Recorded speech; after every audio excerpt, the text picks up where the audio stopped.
지난 8월 15일 눈으로 보면서도 믿어지지 않는 비현실적인 일이 일어났습니다.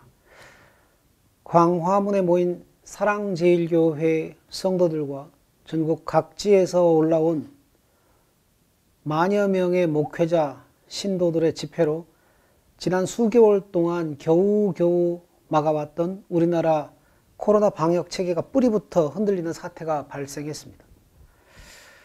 듣기로는 이 집회가 전 목사나 사랑제일교회가 주최한 것이 아니라 야당 소속의 한 인사가 주최한 것이라고 하더군요. 하지만 국민들은 이 집회를 전 목사나 사랑제일교회가 주최한 것으로 알고 있습니다.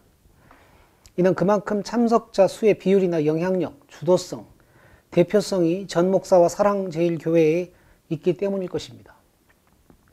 또 집회를 전후로 여러 개신교회에서 확진자들이 급증하고 있고 유독 교회들이 방역 당국의 지침에 잘 협조하지 않고 있는 모양인데요. 이는 광화문 집회의 중심에 한국 개신교회가 자리 잡고 있다는 사실을 말해주고 있습니다. 확진자가 급속하게 증가하는 것도 문제지만 일부 신도의 도를 넘는 방역 방해 행위는 거의 테러 수준입니다. 누군가는 이들을 가리켜 한국형 IS들이라고 하더군요. 핸드폰 전원을 꺼서 위치 추적을 피하고 신용카드 대신 현금 사용을 통해서 확진자 동선 파악을 못하게 하는가 하면 심지어 경찰이나 간호사를 껴안고 침을 뱉고 너도 걸려봐 뭐 이러고 있다는데 정말 생화학전을 감행하는 IS 테러리스트라고 해도 과장이 아닌 상황입니다. 어떻게 이런 일이 21세기 대한민국에서 일어날 수 있을까요? 더구나 이런 일이 믿음, 소망, 사랑, 그 중에 사랑이 제일이라고 가르치는 기독교를 중심으로 일어날 수 있을까요? 정말 믿어지지 않습니다. 기독교인이기에 너무 창피합니다. 목회자이기에 견딜 수 없이 부끄럽습니다. 자격이 있을지 모르겠지만 여러분에게, 한국 국민들에게 용서를 구합니다. 우리 교회의 잘못으로 너무도 큰 피해를 끼치게 해서 죄송합니다.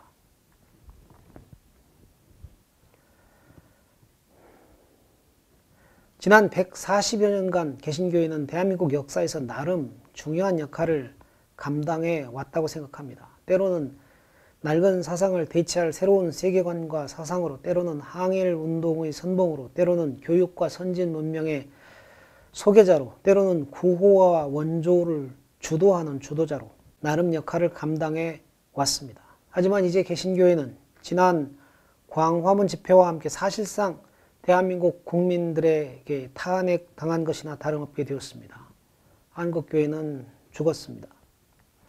국민들에게 너무나도 큰 아픔과 상처, 분노와 혐오라는 트라우마를 안겨주고 말았습니다. 이제 한국 개신교회의 신뢰도는 영원히 회복이 불가능하게 된 것이 아닌가 싶습니다.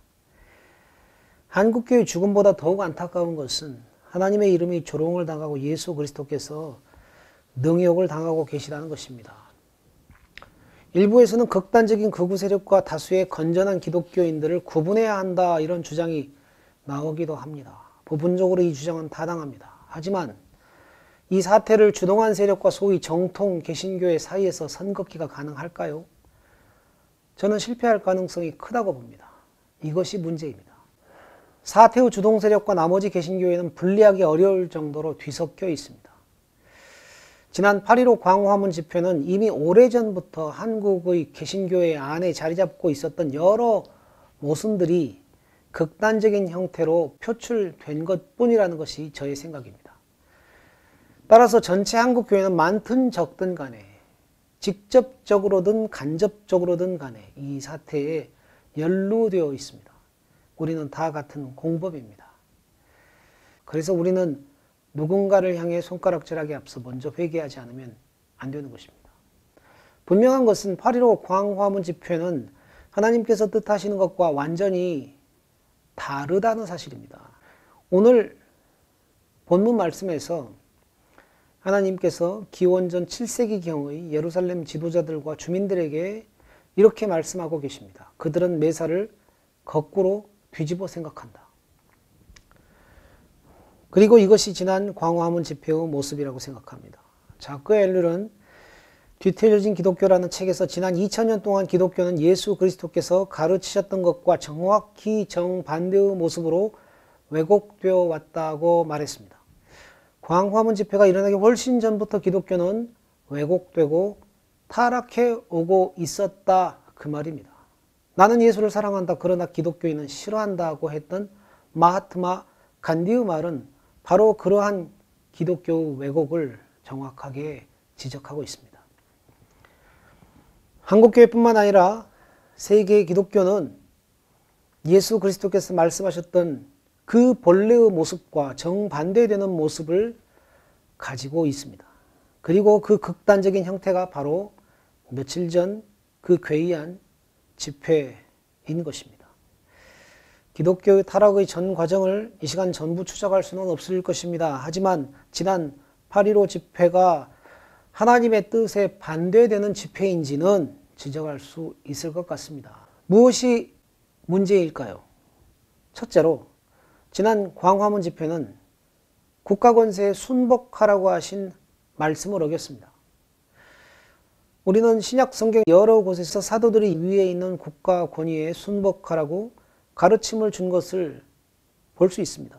로마서 13장에서 사도 바울은 이렇게 이야기하고 있습니다. 사람은 누구나 위에 있는 권세에 복종해야 합니다. 모든 권세는 하나님께로부터 온 것이며 이미 있는 권세들도 하나님께서 세워주신 것이기 때문입니다. 그러므로 권세를 거역하는 사람은 하나님의 명을 거역하는 것이요, 거역하는 사람은 심판을 받게 될 것입니다. 치안관들은 좋은 일을 하는 사람들에게는 두려울 것이 없고 나쁜 일을 하는 사람에게만 두려움이 됩니다.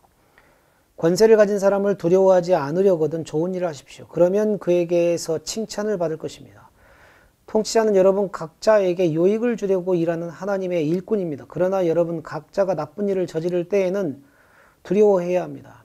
그는 공연히 칼을 차고 있는 것이 아닙니다. 그는 하나님의 일꾼으로서 나쁜 일을 하는 자에게 하나님의 진노를 집행하는 사람입니다. 그러므로 진노를 두려워해서만이 아니라 양심을 생각해서라도 복종해야 합니다. 같은 이유로 여러분은 또한 조세를 바칩니다. 그들은 하나님의 일꾼으로서 바로 이 일을 하는데 힘을 쓰고 있습니다. 여러분은 모든 사람에게 의무를 다하십시오. 조세를 바쳐야 할 이에게는 조세를 바치고 관세를 바쳐야 할 이에게는 관세를 바치고 두려워해야 할 이는 두려워하고 존경해야 할 이는 존경하십시오. 디도서 3장 1절에서도 정사와 권세를 잡은 자들에게 복종하며 순종하며 모든 선한 일을 행하기를 예비하라고 했습니다. 베드로전서 2장 13절에서도 인간이 세운 모든 제도를 주를 위하여 순복하라고 했습니다. 하지만 지난 광화문 집회에 참석한 이들의 행위는 명백히 위에 있는 권세를 거역하는 행위였습니다. 그리고 이는 하나님을 거역하는 행위였습니다. 이렇게 얘기하면 보수적인 분들 중에서 진보 세력은 지난 정권 때 박근혜 대통령을 탄핵시키지 않았느냐고 반문합니다. 그들은 박근혜 탄핵과 광화문 집회를 서로 맞대응하는 정치 행위처럼 상대화시키려고 합니다. 하나는 진보적인 정치 행위이고 다른 하나는 보수적인 정치 행위처럼 보이게 하고자 합니다. 진보 세력이 대통령을 탄핵하는 것은 괜찮고 보수 세력이 그렇게 하는 것만 잘못이냐고 따집니다. 사실 이 문제는 좀 복잡한데요.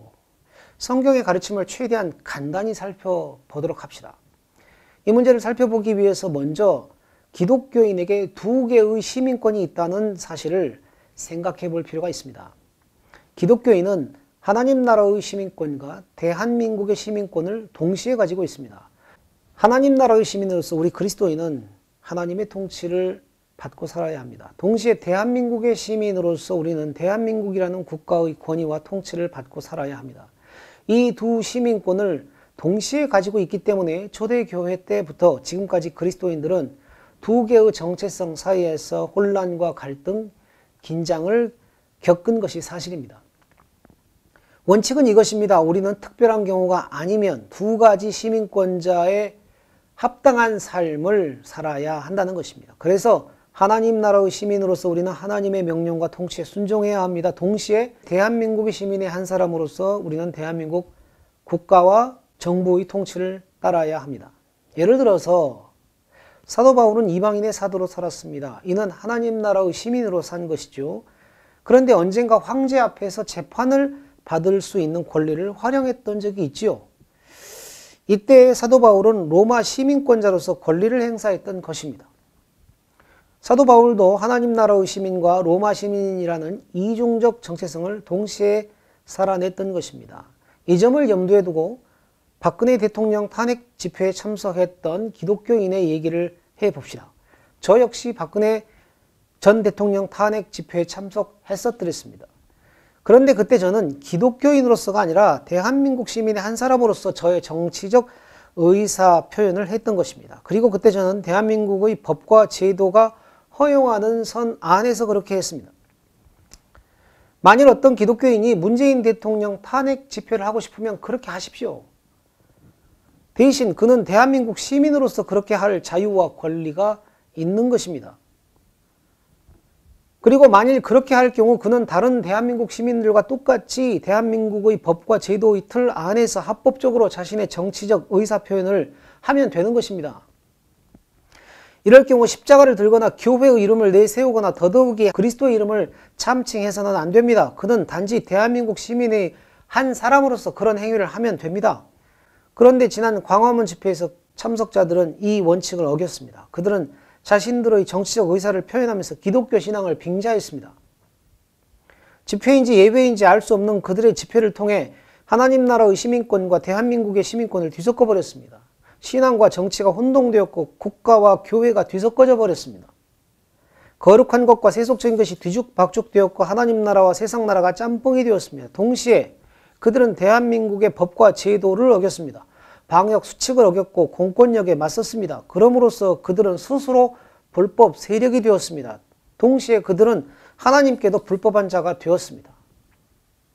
아마도 그들은 자신들의 행위가 영적인 행위인 거로 세상의 법은 무시해도 된다고 생각했던 모양입니다. 그런데 이는 불법을 행하면서 하나님의 이름을 빙자한 오류입니다. 하나님께서는 국가 권세에 순종하라고 했음에도 불구하고 국가 권세에 거역했습니다. 그것도 하나님의 이름을 참칭함으로써 그리했습니다. 이는 명백한 잘못입니다. 둘째, 광화문 집회 방식이 하나님의 뜻에 반하는 방식이었습니다. 주님께서는 그들의 열매로 그들을 알리라고 하셨습니다. 그들의 집회 방식은 그들이 맺은 열매입니다. 그리고 우리는 그 열매를 통해서 그들이 나쁜 나무라는 사실을 알 수 있게 되었습니다. 그들이 맺은 열매는 폭력과 거짓과 증오였습니다. 먼저 그들이 맺은 열매는 폭력의 열매였습니다. 주님은 세상 속에 제자들을 보내실 때 이리 가운데 양을 보낸다고 하셨습니다. 라틴어 속담에 호모, 호미니, 루푸스, 만인은 만인에 대해서 늑대다라는 말이 있습니다. 이는 이기적인 인간들이 서로를 향해 적대적일 수밖에 없다는 말일 것입니다. 그래서 토마스 홉즈는 이 세상을 만인의 만인에 대한 투쟁 상태라고 묘사했습니다. 주님은 그런 세상 속에 제자들을 또 한 마리의 늑대가 아니라 양으로 보낸다고 하셨습니다. 물론 제자들의 본성도 늑대지요. 그래서 양으로 보냄을 받았다고 하지만 늑대 속에 살다 보면 늑대의 모습이 문득문득 드러나게 됩니다. 하지만 이는 늑대 가운데 양으로 살라고 하신 그리스도의 부르심에 역행하는 것입니다. 때문에 늑대의 본성이 드러날 때마다 그리스도인은 자기 안의 늑대성을 회개하며 양의 모습으로 살게 해달라고 기도해야 합니다. 양으로 산다는 것은 그리스도처럼 사는 것입니다. 힘 대신 무력함으로, 칼 대신 십자가로, 증오 대신 사랑으로 행한다는 뜻입니다. 우리는 그렇게 행하도록 부름받았습니다. 하지만 광화문 집회에서는 폭력의 열매가 무성했습니다. 또한 그들이 맺은 열매는 거짓이었습니다. 주님께서는 너희는 예할 때는 예라는 말만 하고 아니요 할 때는 아니요라는 말만 하여라. 이보다 지나치는 것은 악에서 나오는 것이라고 하셨습니다. 이는 거짓은 버리고 진실을 말하라고 명하신 것입니다. 거짓 증언을 하지 말라는 명령은 십계명에도 나와 있는 명령입니다. 그리스도는 빛과 진실의 구현이시며 사탄은 어둠이고 거짓의 아비입니다. 그런데 지난 광화문 집회와 관련하여 난무하고 있는 온갖 가짜뉴스는 다 무엇입니까? 목적을 위해서 거짓말을 해도 된다는 것입니까? 이것이 신천지의 모략과 다른 것은 무엇입니까? 오늘 본문 9절을 봅시다. 너희는 놀라서 기절할 것이다. 너희는 눈이 멀어서 앞을 못 보는 사람이 될 것이다. 포도주 한 모금도 마시지 않았는데 취할 것이다. 독한 술 한 방울도 마시지 않았는데 비틀거릴 것이다. 오늘 말씀에서 예루살렘 주민들이 마치 술에 취한 것처럼 혼미한 상태에 있다고 말했는데 가짜 뉴스를 믿고 행동하는 이들의 기괴한 모습을 보면 영락없이 술 취한 모습 같습니다. 10절 주님께서는 너희에게 잠드는 영을 보내셔서 너희를 깊은 잠에 빠지게 하셨다. 너희의 예언자로 너희의 눈구시를 못하게 하셨으니 너희의 눈을 멀게 하신 것이요 너희의 선견자로 앞을 내다보지 못하게 하셨으니 너희의 얼굴을 가려서 눈을 못 보게 하신 것이다.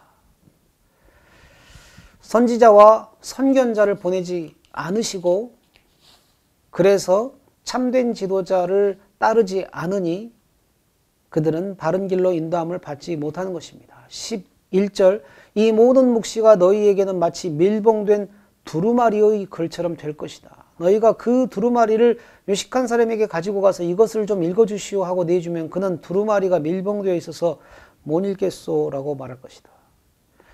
하나님의 말씀이 주어졌음에도 불구하고 읽을 줄 모릅니다. 성경 이야기를 해줘도 무슨 소리인가 깨닫지 못합니다. 왜요?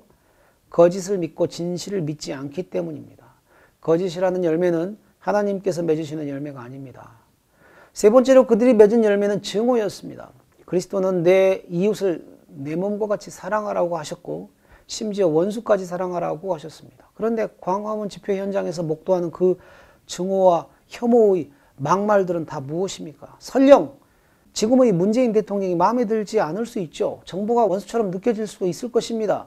북한의 김정은 정권이 몸소리치게 미울 수도 있습니다. 그러나 그렇다 하더라도 주님의 명령을 따른 그리스도인이라면 원수까지라도 사랑하라는 것이 그리스도인의 태도일진데 어쩌자고 그토록 무섭고 살떨리고 끔찍한 저주와 조롱의 막말을 하는 것입니까? 예수 그리스도는 십자가에서도 하나님 아버지께 주여 저들을 용서해 주십시오라고 하셨는데 어째서 사랑이 제일이라고 하면서 그런 증오와 혐오를 조장하는 것입니까? 세 번째 지난 광화문 집회가 하나님의 뜻에 어긋나는 가장 결정적인 지점은 교회가 타자를 위한 존재가 아니라 자신을 위한 존재가 되었다는 점일 것입니다. 예수 그리스도는 자신의 전 존재를 자신이 아니라 타자를 위해 쏟아부으셨습니다. 그리고 만든 공동체가 교회 공동체입니다. 따라서 교회는 본성상 타자를 위한 공동체입니다. 본회퍼가 말한 대로 교회가 타자를 위한 공동체가 아니라면 더 이상 교회가 아닙니다. 그런데 이웃을 위하여서 방역수칙을 좀 지켜달라는 그 간단한 요구조차 듣지 않고 있지 않습니까? 대체 어찌 된 일입니까? 대한민국의 방역 체계까지 무너뜨리면서 무엇을 얻고자 하는 것입니까? 결국 그것은 자신들의 정치적 의사 표현을 위해서 그리 한 것 아닙니까? 자신들이 하고 싶은 대로 하고 싶어서 이웃의 건강과 생명을 위기에 빠뜨리고 있는 것 아닙니까? 하지만 이 지점에서 대한민국의 모든 개신교회, 나아가 기독교회 전체가 공범입니다. 그 중에서도 특히 대한민국 개신교회는 이미 오래전에 자기 자신을 위한 공동체가 되어버렸습니다. 그것도 내재적이고 구조적으로 그리 되어버렸습니다. 이것은 대한민국 교회가 개교회 중심주의 노선을 택함으로써 각자 도생하는 구조가 되었기 때문에 생겨난 현상입니다. 아무도 목회자를 도와주지 않습니다. 스스로 생존하지 않으면 망합니다. 이것이 목회 현장에서 목회자가 느끼는 절박함입니다. 스스로 생존하기 위해서 몸부림치면서 교회는 겨우 존립하고 성장할 수 있습니다. 이렇게 생겨난 교회인이 뼛속 깊이 자기 자신을 위하지 않으면 안 되는 것이 대한민국 교회의 현실입니다. 비대면 예배를 거부하고 대면 예배를 강행하는 것도 저는 아마 이러한 이유에서가 아닐까 생각해 봅니다. 대한민국 개신교회에서 타자를 위한 교회는 얼마나 될까요? 별로 없을 것 같습니다. 이렇게 스스로를 위하고 자기 생존과 성장을 위해 사투를 벌이면서 성장을 얼마간 이루기도 했습니다. 하지만 굉장히 큰 대가를 지불했습니다. 그것은 교회가 더 이상 교회가 아니게 되었다는 것입니다. 이것이 참으로 애통할 노릇입니다. 이 백성이 입으로는 나를 가까이 하고 입술로는 나를 영화롭게 하지만 그 마음으로는 나를 멀리하고 있다. 그들이 나를 경외한다는 말은 다만 들은 말을 흉내내는 것일 뿐이다. 하지만 이를 해결할 마땅한 해법이 없는 것이 더욱 절통할 노릇입니다. 이 때문에 저는 이번 광화문 집회는 한국교회를 향한 하나님의 심판이 아닐까 하고 생각합니다. 무서운 하나님의 심판의 불이 지금 한국교회를 사르고 있습니다. 우리가 지금 할 수 있는 일이 무엇일까요? 이사야 26장 20절을 보면 나의 백성아 집으로 가서 방 안으로 들어가거라. 들어가서 문을 닫고 나의 진노가 풀릴 때까지 잠시 숨어 있어라. 방에 들어가서 할 일은 무엇입니까? 한국교회의 죄악을 위해서 슬퍼하고 신음하는 것입니다. 에스겔서 9장 4절에서 하나님께서 천사에게 명령하시는 것이 나오지요. 너는 저 성읍 가운데로 곧 예루살렘으로 두루 돌아다니면서 그 안에서 일어나는 모든 역겨운 일 때문에 슬퍼하고 신음하는 사람의 이마에 표를 그려 놓아라. 언제까지 그렇게 해야 할까요? 그때 내가 여쭈었다. 주님 언제까지 그렇게 하실 것입니까? 그러자 주님께서 대답하셨다. 성읍들이 황폐하여 주민이 없어질 때까지, 사람이 없어서 집마다 빈집이 될 때까지, 밭마다 모두 황무지가 될 때까지, 나 주가 사람들을 먼 나라로 흩어서 이곳 땅이 온통 버려질 때까지 그렇게 하겠다. 주민의 10분의 1이 아직 그곳에 남는다 해도 그들도 다 불에 타 죽을 것이다. 그러나 밤나무, 상수리나무가 잘릴 때 그루터기는 남듯이 거룩한 씨는 남아서 그 땅에서 그루터기가 될 것이다. 이 하나님의 불이 지나고 하나님의 진노가 가라앉을 때가 오기를 소망합니다. 그 날이 오면 하나님께서 한국 교회에 그루터기를 남기셔서 혹 다시 기회를 주시기를 기도합니다.